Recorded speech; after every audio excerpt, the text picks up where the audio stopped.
Falar mais sobre os riscos da tuberculose, recebemos aqui ao vivo no estúdio a infectologista Franciele Gastaldi. Boa noite, seja bem-vinda. Obrigada.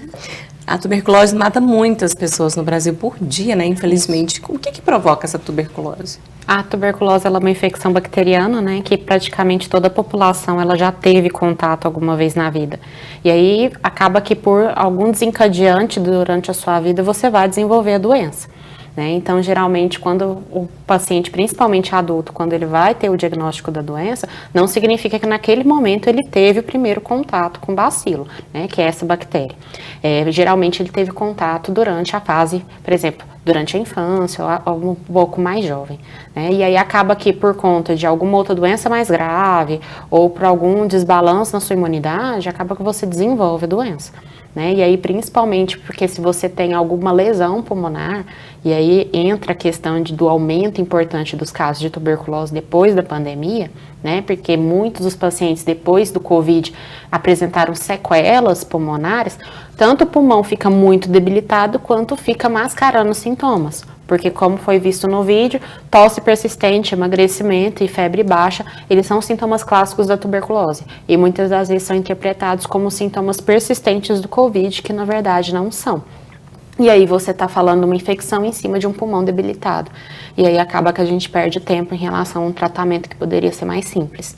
Exatamente. E a tosse é um dos principais sinais, né, Franciele? Sim, existe uma campanha ampla do Ministério da Saúde que tosse acima de 2 semanas é indicativo da gente realizar a investigação, né? E essa investigação pode ser feita em qualquer unidade, seja ambiente particular, seja ambiente público e principalmente, por exemplo, na unidade básica, né?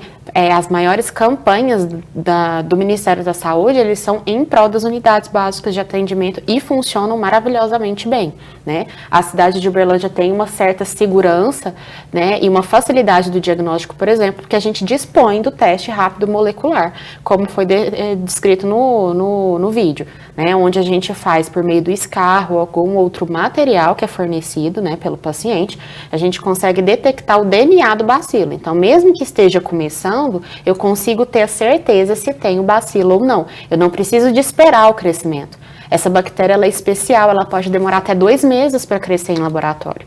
Então, antigamente, quando a gente não tinha evidência comprovada de que o paciente ele tinha mesmo tuberculose, o diagnóstico podia demorar meses realmente. Agora a gente já consegue fazer isso, né, em 24 horas, por exemplo, até menos.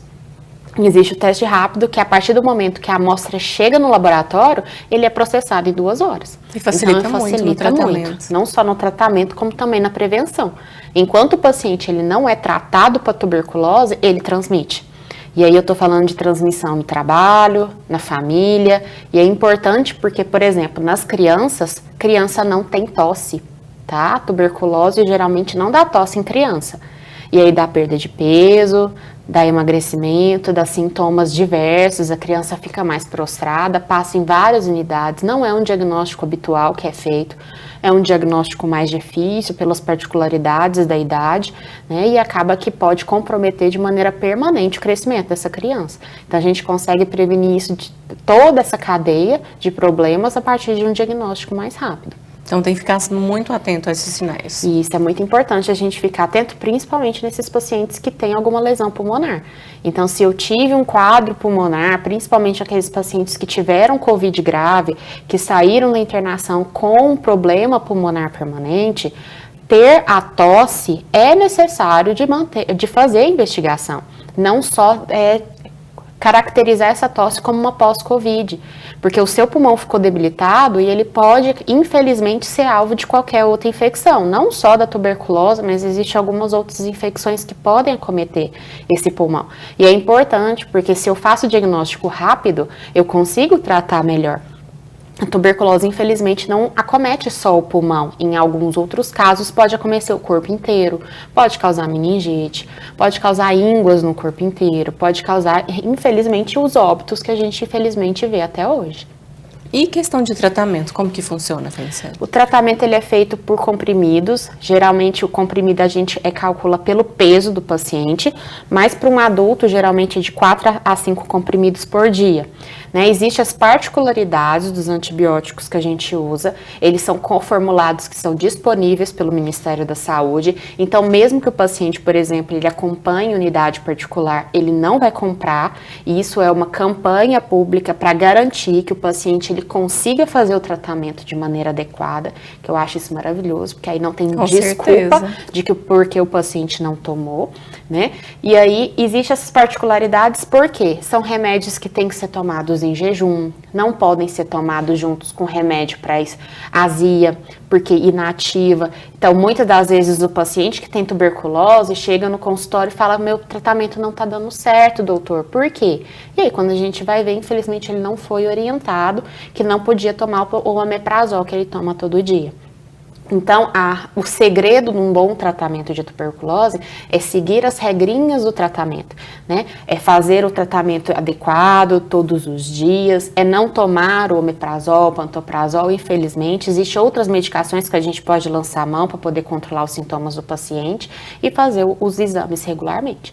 E todo esse acompanhamento, ele pode ser realizado de maneira eficaz e eficiente pelo SUS. Tá? Até é muito mais garantido, porque o paciente que ele é notificado, que ele recebe a medicação da tuberculose, ele é acompanhado, mesmo que ele esteja no consultório, ele é acompanhado por uma unidade básica, para ver se algum outro familiar não está doente, se algum outro familiar não tem risco de desenvolver a doença. Então é uma campanha fantástica, que acaba que ela sempre existiu e ela trabalha em volta de um paciente doente.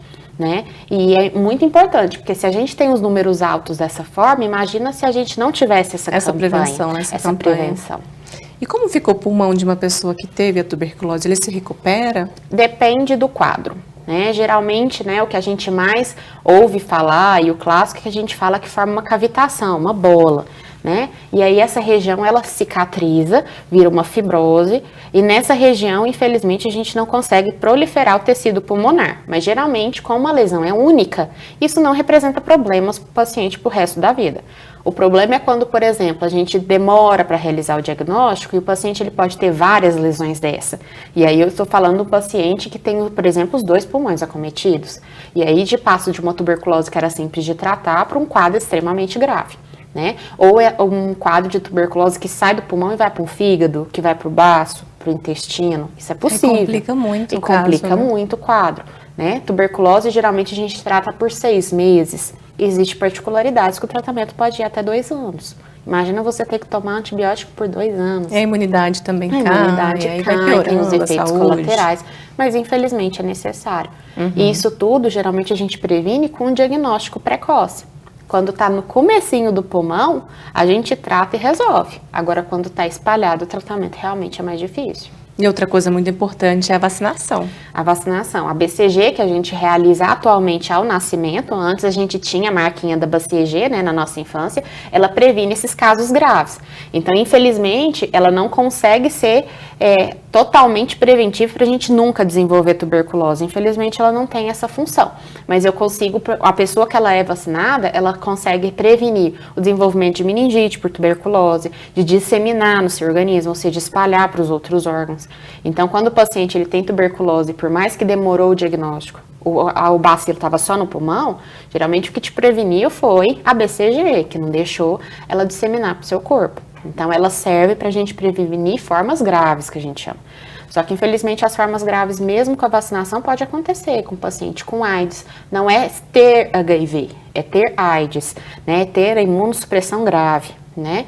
Que são 2 coisas totalmente diferentes. O HIV tratado é para vida normal, né? Tomando os comprimidinhos certinho não tem problema nenhum. A imunidade é completamente normal, né? Tem as suas particularidades em si, mas é as mesmas orientações. Paciente em quimioterapia tem risco de ter tuberculose disseminada, paciente cirrótico ou aqueles pacientes que têm alguma outra malformação, alguma outra doença grave. Aí sim, eles mesmo vacinados, eles têm que tomar cuidado, porque eles podem desenvolver quadros graves. A vacinação é sempre importante em todos os casos de todas as doenças, né? Cumprir esse esquema de biológicos, né? Existe, né, o esquema de biológicos, que a gente tinha citado anteriormente, nesses pacientes que têm problemas pulmonares, é importante manter esse sistema de imunobiológicos especiais, que a gente chama, né, que são as vacinações para pneumo, que são as vacinações para hemófilos, que são disponíveis pelo SUS, e são liberados para os pacientes de forma gratuita, para o paciente que é pneumopata, que é cardiopata, tá? Justamente para a gente prevenir que esse paciente que já tem problema pulmonar tenha outra sequela, porque uma sequela em cima de sequela vai te debilitar e infelizmente a gente sabe que a somatória das sequelas vai aumentar o risco de desenvolvimento de tuberculose e outras infecções crônicas. É isso mesmo. Então, para encerrar, deixa aquele recado especial para quem está assistindo e os cuidados que deve se tomar também em relação à tuberculose. Eu acho muito importante que o paciente que tem problema de pulmão, né, crônico, procure a unidade básica, o seu médico, e solicite, né, que você faça a vacinação. Essa vacinação é direito seu, tá? A gente sabe que existem algumas vacinações que necessitam de ser pagas, mas essas, para o portador da pneumopatia crônica, ele consegue de forma gratuita para poder te proteger. São outras infecções? Só que são infecções que vai te debilitar a ponto de aumentar o risco de ter tuberculose, né? Se você tem tuberculose, é importante respeitar o isolamento nas 2 primeiras semanas para você proteger os seus familiares, né? Não tomar medicação diferente sem avisar o seu médico. O omeprazol e os seus afins, pantoprazol, infelizmente é a principal causa de falha no tratamento da tuberculose, porque ele consegue inativar o remédio. Então, o paciente toma direito o tratamento todo da tuberculose e não dá certo, porque tomou um omeprazol junto. E, infelizmente, essa é a principal causa de falha até hoje aqui no Brasil no tratamento da tuberculose. Então é importante, se você tem dúvida, se você está sentindo alguma coisa, é importante que você procure seu médico. Existe como substituir o esquema, existe outros esquemas, tudo é conversado e avaliado. É importante que a gente faça de tudo para não abandonar o tratamento. A partir do momento que você está curado, você está bem, sua família está bem. Porque infelizmente, geralmente não é só um familiar que adoece. A gente vai avaliar, a família toda tem risco de desenvolvimento da doença. E aí, às vezes, é uma cadeia de tratamentos. E a gente tem que prevenir isso. Exatamente. Muito obrigada por todas as dicas e até a próxima. Até a próxima. Aqui no Jornal.